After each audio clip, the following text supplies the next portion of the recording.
चलिए आप लोग को दिखा रहे हैं कोरबा का सीन कैसे है। कल का मतलब पहला दिन का क्या बोलते हैं, रामनवमी का वो निकला था जूस,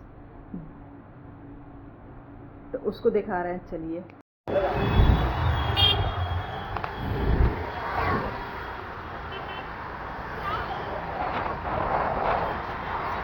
कोरबा का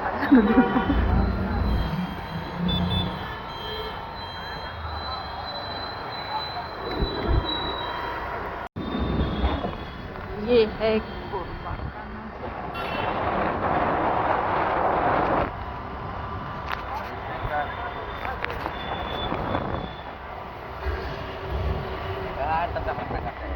बोला तो नहीं।